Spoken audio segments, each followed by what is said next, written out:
Hallo, mein Name ist Annalena Duberschütz und ich freue mich, dass ihr nochmal da seid.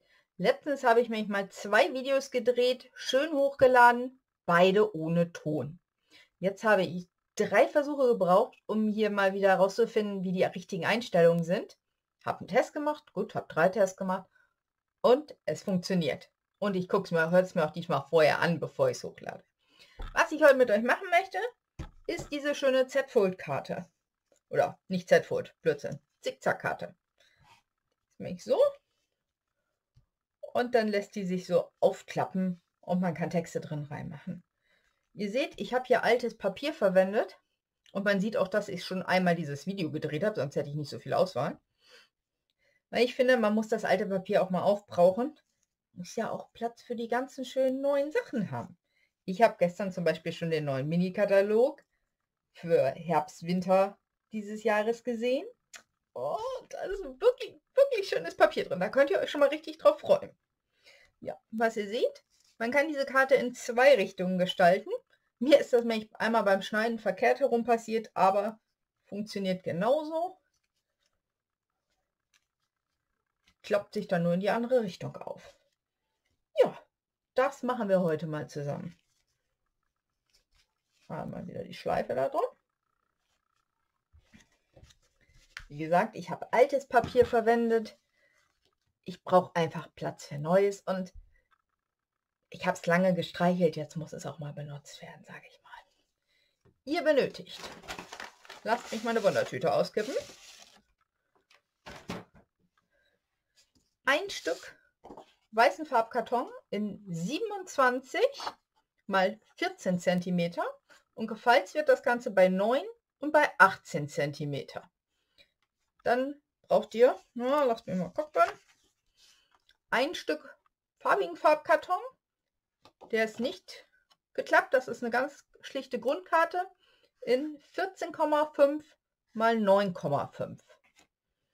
Dann mehrere Sachen DSP. Die Maße stehen auch alle unten drunter unterm Video und auch auf meiner Homepage. So, ein Stück in 9,5 mal 8,5. 2 in 11,5 mal 8,5. Ihr seht, 8,5 ist immer das Maß, was hier auf das blaue gut drauf passt. Und noch eins in 13,5 mal 8,5. Und noch ein bisschen Schleifenband. So, ich habe mein Papier schon vorgefalzt. Wie gesagt, 27 cm mal 14 cm und gefalzt bei 9 und bei 18. Das machen wir jetzt hier einmal. Wo ist mein Falzbein? Einmal in die eine Richtung. Ja, Kamera. Fokussierst du mal bitte wieder richtig? Einen Moment.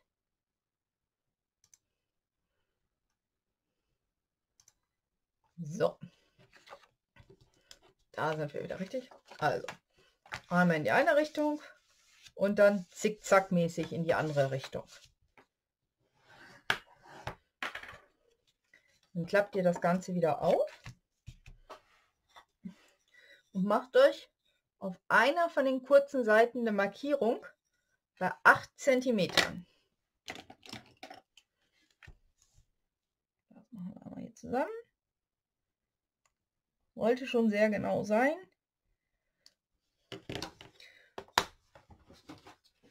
Oh, jetzt brauchen wir doch ein bisschen mehr Platz hier. So.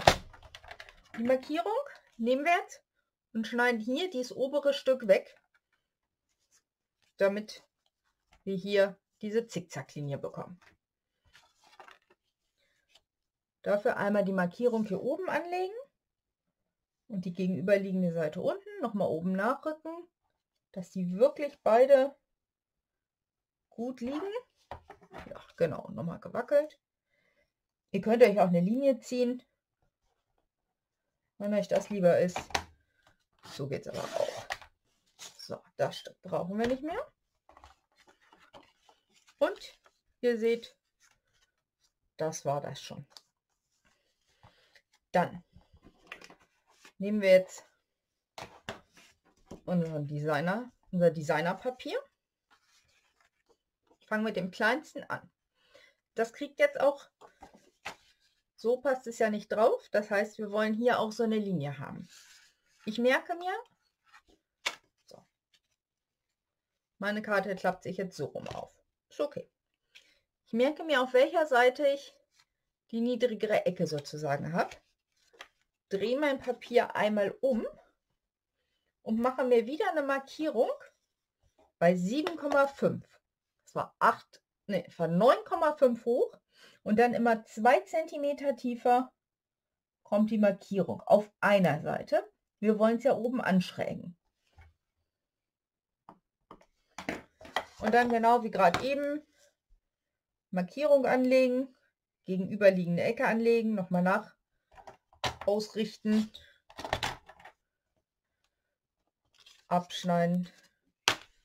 Ihr seht, jetzt habe ich das hier so rum vorne. Denke ich mir, möchte ich es doch lieber andersrum haben, kann man es jetzt noch wenden, das Papier, und einmal in die Gegenrichtung falzen. Ich möchte es aber... Jetzt komme ich selbst durcheinander. So, so. Ich möchte das Blaue vorne haben. So. Dann haben wir einmal 2 Papiere. Die sind 11,5 hoch. Das heißt, ich mache meine Markierung bei 9,5. So, ich gucke wieder, wie rum möchte ich es haben. Merke mir die Seite, drehe es um und setze hier meine Markierung auf. Was habe ich gesagt? 11,5 ist es lang, 2 cm weniger, macht 9,5. Und hier die Markierung hin. Ihr merkt, ich bin heute so ein bisschen durcheinander, aber es kommt einfach, wenn mich das hat mich so dermaßen genervt, dass diese Videos, die ich gedreht habe, keinen Ton hatten. Das hat dann auch ein bisschen gedauert, bis ich da wieder Lust dran hatte.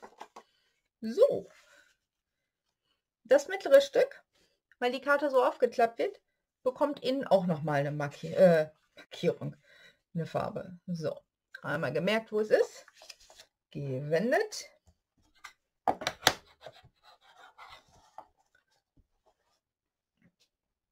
Und wieder 2 cm tiefer als das Papierstück ist, auf 9,5 die Markierung setzen. Markierung anlegen, gegenüberliegende Ecke anlegen. Und ich verspreche euch, das ist schon das Schwierigste, würde ich es jetzt nicht gerade nennen, aber das Aufwendigste hier dran. So, wir sind nämlich schon beim letzten Designerpapier. Das möchte ich hier liegen haben. Das heißt, die Ecke möchte ich abgeschnitten haben. Das Papier ist 13,5, das heißt, die Markierung kommt auf 11,5. Ein bisschen hier rüber.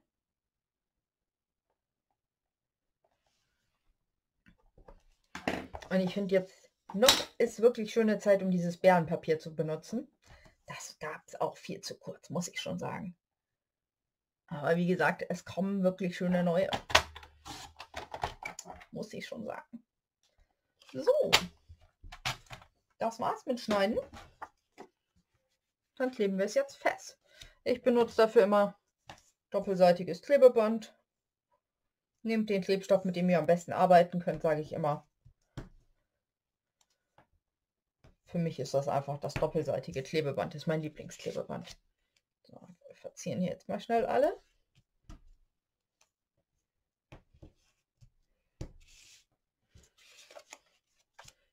So, wir haben gesagt, das Blaue kommt nach außen. Kleben wir die Beeren auf. Irgendwo. Da versteckt sich noch ein Stück. Ich finde die Karte schön, weil die ist so nett dreidimensional. Man kann sie irgendwo hinstellen. Macht schön was her. Und man kann halt dadurch, dass sie aufklappbar ist, mehrere Texte unterbringen, wenn man möchte. Man kann auf der Rückseite noch auf dem blauen Farbkarton noch ein Stück Weiß draufkleben und dort was draufschreiben oder man schreibt mit einem bunten Stift. Geht alles. Na? So, jetzt muss ich erstmal gucken, welches Teil habe ich hier. Hier passt es drauf. Der Abstand ist rundrum 2,5 Zentimeter, 2,5 Millimeter. Einfach gucken, dass man es schön mittig setzt. Dann passt das.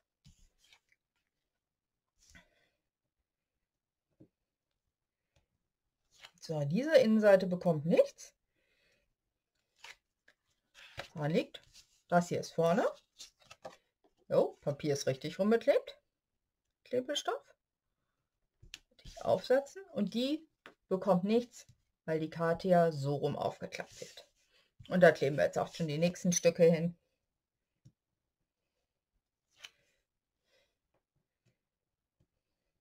Man könnte auch so eine ganze Landschaft hier zum Beispiel machen mit durchgehendem Designerpapier. Gibt ja einiges, was auch so Landschaften drauf hat. Sieht auch bestimmt richtig schön aus. Zeigt mir doch mal hinterher eure Werke. Bin ich gespannt. Also.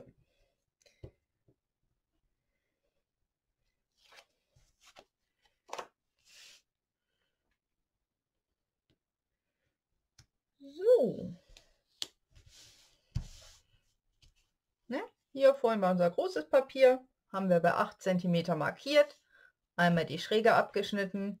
Das Designerpapier schräg geschnitten. Und schon ist die Karte, die Grundkarte an sich fertig. Das Ganze kleben wir jetzt hier noch drauf. Damit sich es noch farblich nicht absetzt. Wie gesagt, hier könntet ihr die Rückkarte einfach, die Rückseite, Mensch, noch mit weißem Farbkarton machen oder ihr nehmt einen bunten Stift. So.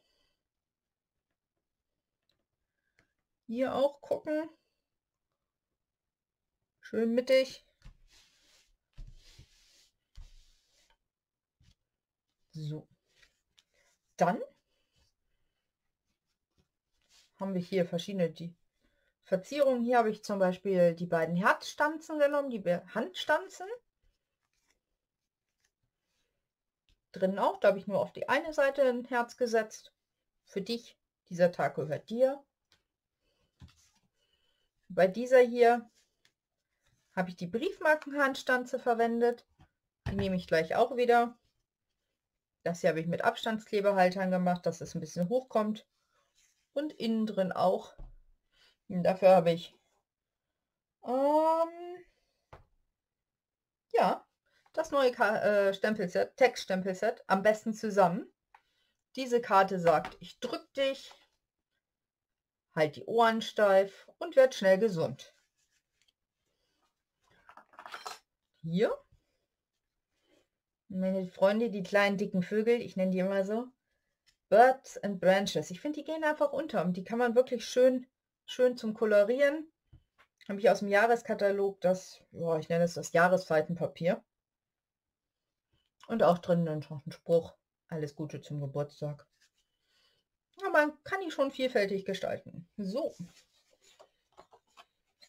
Hier habe ich jetzt gesagt, gehe ich mit der Briefmarkenstanze nochmal einher. 1, 2. Also so eine Standardstanze, Handstanze ist echt super. Und Briefmarken finde ich toll. Oh, wisst ihr, was mir fehlt? Mir fehlt Stempelfarbe.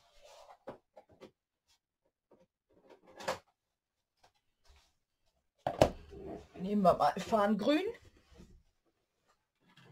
Stempelkissen Block wäre auch von Vorteil.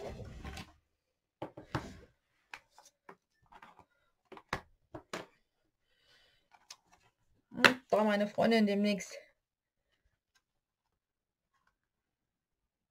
ich würde ja sagen Glück und Segen zur Taufe, passt aber leider nicht hier drauf. Nehmen wir mal was anderes. Was haben wir denn hier?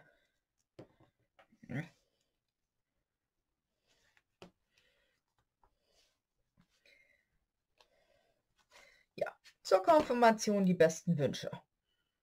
Das ist doch schön.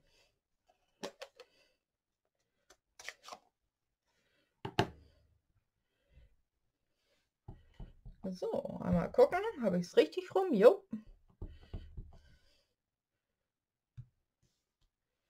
Zur Konfirmation die besten Wünsche.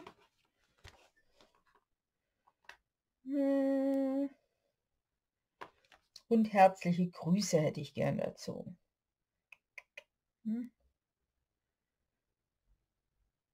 Da.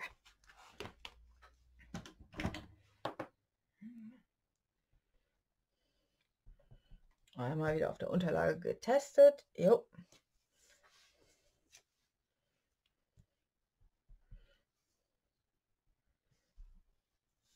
So, machen wir mal nur 2.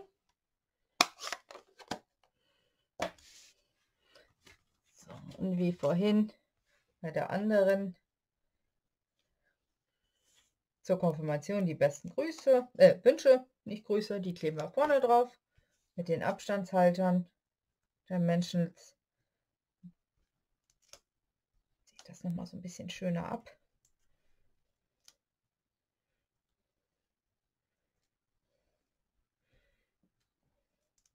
Konfirmationen und Taufen fangen jetzt ja langsam an.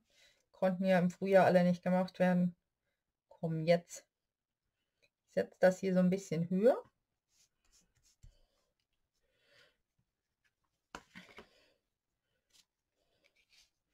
Und das kommt einfach innen drin rein. Wo ist mein Klebeband?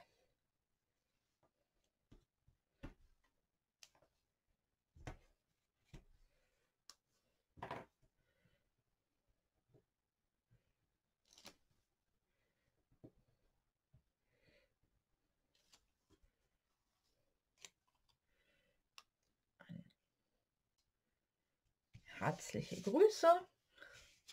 Einen haben wir noch. Können wir auch noch einmal was stempeln. Dann nehmen wir noch mit viel Liebe.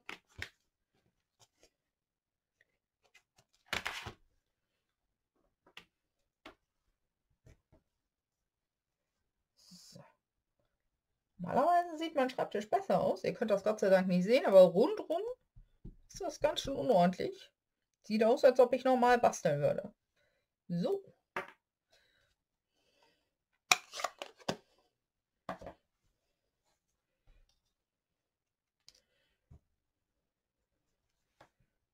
Dann sind wir auch schon fast fertig. Gleich noch Band dran.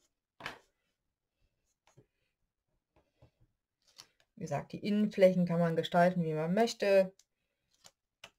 Auch ganze Texte reinschreiben. So. Mit viel Liebe. Zur Konfirmation die besten Wünsche, herzliche Grüße. Mit viel Liebe.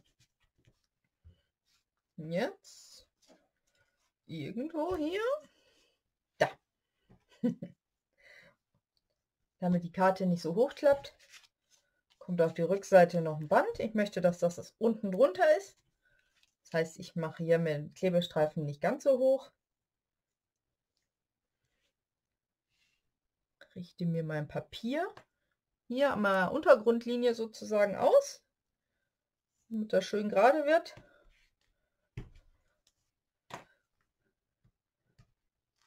Kann die Schleife, das Klebeband auch hinten weglassen. Dann geht halt die Schleife nur jedes Mal ab, wenn man die Karte öffnet. Ich habe das lieber, wenn das so ein bisschen fester ist. So. Und Schleife. Ihr wisst, Schleifen macht eigentlich mein Mann. Aber der ist nicht da und den würde ich auch nicht ins Video reingreifen lassen. So. Fertig ist die Zickzackkarte. Ich hoffe, das hat euch gefallen. Ich hoffe, wir hatten diesmal Ton. Und ich freue mich, wenn wir uns das nächste Mal hier sehen und zusammen basteln. Tschüss!